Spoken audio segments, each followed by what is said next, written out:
At 40, I had nothing. No savings, no investments, no property, no plan. And I had a wake up call and started saving around the time I was 40. But at 50, that was really the first time that I thought about the stock market. And I thought, it's just too late. Surely I've missed the boat. I'm too old at 50 to start with the stock market, or so I thought.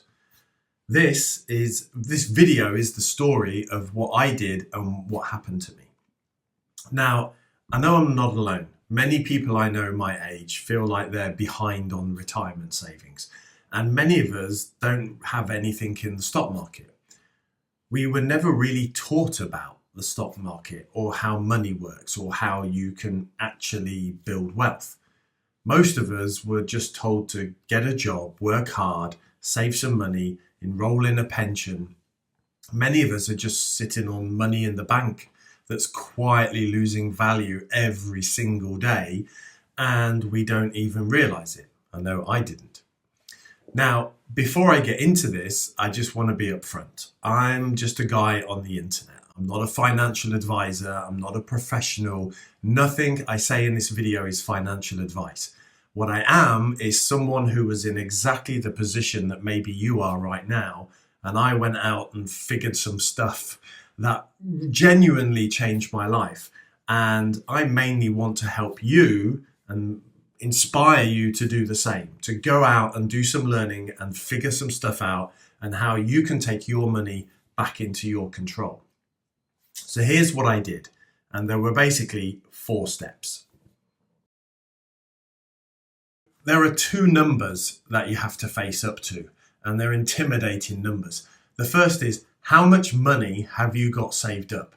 Maybe you have it in a pension, maybe you have it sitting in the bank, but what's your number? Mine was 0. I was 40 and we really had nothing. No house, no pension, we were renting, we had moved countries multiple times, moved jobs multiple times. We're pretty much living month to month with a small emergency fund. We both had pretty decent jobs, earning pretty decent money, but after rent and childcare and bills, there really wasn't much left. And at 40, it was kind of this wake-up call that I understood if we keep doing the same thing, nothing's going to change. There will be no retirement. There will be no pension at all, and I will need to work until I drop. And I wanted to try and change that. Luckily, we didn't have any debt. So it was just a matter of figuring out, how can I save more? Now, my whole life, I've worked really hard and I've always tried to progress up the career ladder, always trying to get more money every time I changed jobs. So I was trying to figure out, how can I increase the amount of money that I earned? And then it happened. I managed to get a job inside a US tech company who needed somebody in Europe. And that was the real shift. My salary went up significantly. And for the first time, we could actually start saving money every single month. And for the next 10 years, I quietly saved money in a bank account. 10 years. I still can't quite believe this. I just saved whatever I could into a bank account. No strategy, no plan, just whatever we're not spending, save it. And we lived pretty frugally for years. Like, we've always been careful with spending. We don't buy things unless we have to. We're always finding deals to get things cheaper. And so everything that we just didn't spend went into the savings. And over the 10 years, that really added up. And by 50, which was 3 years ago, we've saved up a pretty decent amount of money. But I'd made a pretty big mistake, something so massive that I feel quite a lot of shame over it. We need to talk about inflation. Inflation means your money buys less over time.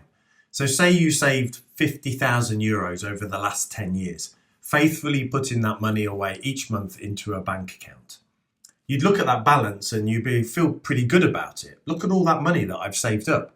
But over those 10 years, prices went up by 37%. A savings account over that same 10-year period maybe pays you 6 or 7%. So that 50,000 that you work so hard to save up, it's only going to get you 36,500 worth of stuff today. That's 13,500 euros. Poof, gone. Nobody took it. Nobody sent me a letter. Nobody called. The number in my bank account looks great, but that money quietly lost value whilst we were doing what we think was the safe thing by saving. Okay. Happy that I got that little confession, because seriously, I feel terrible about it. So back to me at 50. So we're in an okay position. Not amazing, but not terrible. Kind of average when you look at the numbers. If you remove property from the picture and just look at savings, pensions and investments, then whether you're in the US, the UK or Europe, most people in their 50s have somewhere between 60 and 80,000, doesn't matter whether it's pounds, dollars or euros, in retirement savings. And that's it. And I think a lot of people watching this are probably in a similar place. Maybe you have more, maybe you have less, but wherever you are, the point is you've got something to work with, and that's enough. But there is a second number that we have to face up to, and I only faced up to it when I turned 50. The second number we have to face up to is how much do you need to retire? I'd never thought about this before. I felt I was too young and too busy raising a family, working, living a life. And one day I saw this video about how much you need, and it just seemed ridiculous. $1 million. Who the hell can save up $1 million? It was such a ridiculously big number that it made me sit up, get interested to learn more, and I started to go down the rabbit hole. How much do you actually need? Because I had no idea. I still don't really. It's kind of the impossible question to give a decent answer to. And I watched a lot of videos about this. So I decided to ask it in a different way. Not how much do I need, but how much do I spend? Because this changes it a little bit. So here's what I did. I sat down and asked myself 4 questions. Question 1. What do I actually spend per month right now? Not what I earn, but what actually leaves the bank account. I'd never really looked at this before. The second question, what costs are going to disappear when I stop working? Maybe commuting if you're driving to work, pension contributions if you're going into a pension, maybe the mortgage is paid off, maybe your kids leave home and the food bill goes down. The third question was, what does the state pension cover? Now, in most countries, that's somewhere between 12 and 25,000 per year. Go check yours in your country. It only takes you 5 minutes. And 4, what's the gap? Take what you need, subtract the state pension, and that gap between those two things is what your savings and investments need to fill. Multiply that gap by 25 and you've got your number. So for example, for someone living in a European city, and let's say they're spending 80,000 a year, let's reduce that 80,000 by 20 because we're going to reduce and lower the cost in retirement. So that 80 becomes 60,000 that they're going to need. Now, we can actually reduce that again by another 20,000 if we take into account a state pension. So that's going to leave us needing to fund something like 40,000 per year of living expenses. So take that 40,000 and we multiply it by the 25, and this gives you a target pension pot of $1 million. It's a sobering number. And it tells us 2 things. One, it's definitely best to start investing when you're 30. And the second is, if you think about, is it too late to start investing in the stock market at 50? I don't think we really have a choice. We have to start investing in the stock market at 50. Well, if that number seems huge, hang on till we get to step 4, because I've got some numbers that I think will help change the picture. So I started reading tons of books, watching hours of YouTube videos. And the second you go down this rabbit hole, you realize very quickly that most sensible people are saying the same thing. Invest in an index tracker. So what the heck is an index tracker? Well, instead of investing in one company, you invest in the whole market, whether that's the US or the UK, or you do the global market. So let's say you've got $1,000 and you invest it in Tesla. Your 1,000 is now totally dependent on what Tesla does. Does Tesla do well and the share price goes up? Great, you've got more money. But if it does badly and it goes down, you've got less money. And this happens all the time. And this is a lot of stress to see your money go up and down in such wild swings. So it's much less risky to take that 1,000 and invest it into something like an S&P 500 index. The S&P 500 is a fund that contains the top 500 US companies. So when you invest your 1,000, you are buying a tiny fraction of all those 500 companies. Now, historically, it's averaged around a 10% return, 8 to 10% return on your money every year. Some years it goes down, but some years it does more than the 10%. But in almost 100 years of data, there has never been a 15-year period where it didn't do okay. It wasn't down. Over any 15-year period, that's about as reliable as it gets in investing. Definitely a better bet than trying to grow your money in a bank account earning 0.1%. If you choose instead to invest in a global index tracker, like the Vanguard FTSE All-World Index Tracker, then you're taking your 1,000 and you're spreading it across nearly 4,000 companies all around the world. This is even less risky.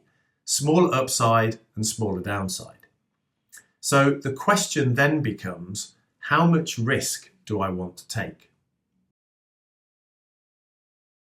Okay, so what does this actually mean for you? Well, let's run some numbers because I think this is the part that really changes how we can think about it.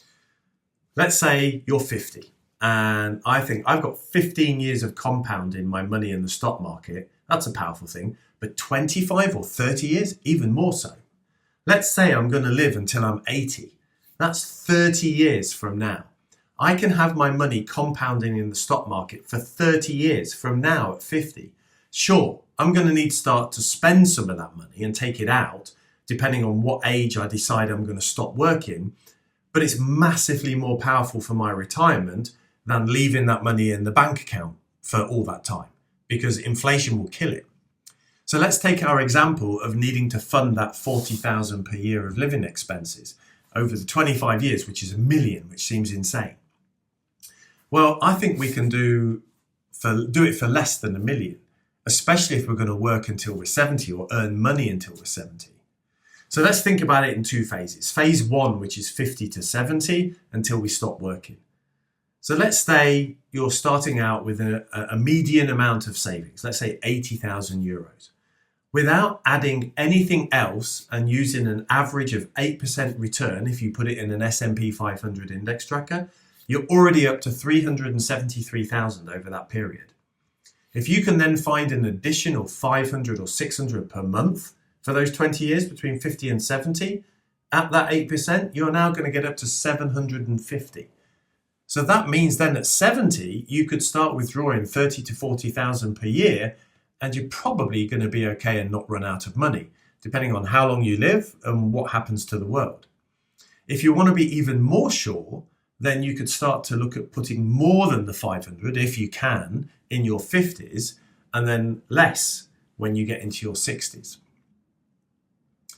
So to answer the question, is it too late to start investing at 50? No, definitely not too late to start investing at 50. The maths doesn't lie. 15 to 30 years of compounding from 50 onwards changes the game a lot.